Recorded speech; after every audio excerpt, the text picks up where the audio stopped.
Vamos a utilizar como puntos de referencia la clavícula, el esternón.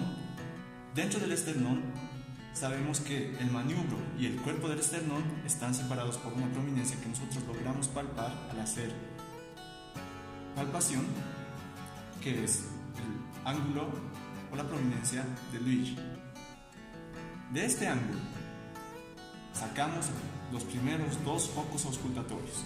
Hacia el lado derecho, borde paraesternal, y en el segundo espacio intercostal tenemos lo que es el foco auscultatorio aórtico. Del lado contrario, en el lado izquierdo, borde paraesternal, segundo espacio intercostal, nosotros tenemos el foco auscultatorio pulmonar.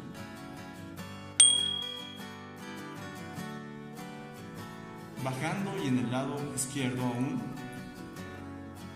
el cuarto espacio intercostal, borde paraesternal, en donde también podemos palpar lo que es la apófisis sifoides, tenemos el foco auscultatorio tricúspide.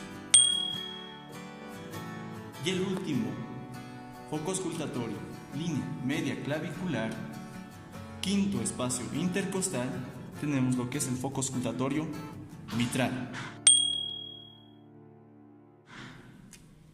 También tenemos un quinto foco auscultatorio, que es un accesorio que lo encontramos en una línea imaginaria entre el aórtico y el mitral, que es el foco de Ehrlich. O también lo podemos encontrar en el tercer espacio intercostal a 3 centímetros del borde paraesternal. El procedimiento para que nosotros hagamos la auscultación con el instrumento del fonendoscopio es simplemente acercando nuestro fonendoscopio a los diferentes focos auscultatorios.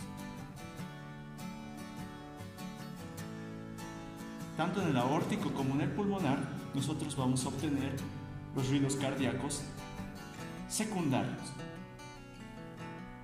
Y en el tricúspide, como en el aórtico, nosotros vamos a obtener los ruidos cardíacos primarios o de primer ruido.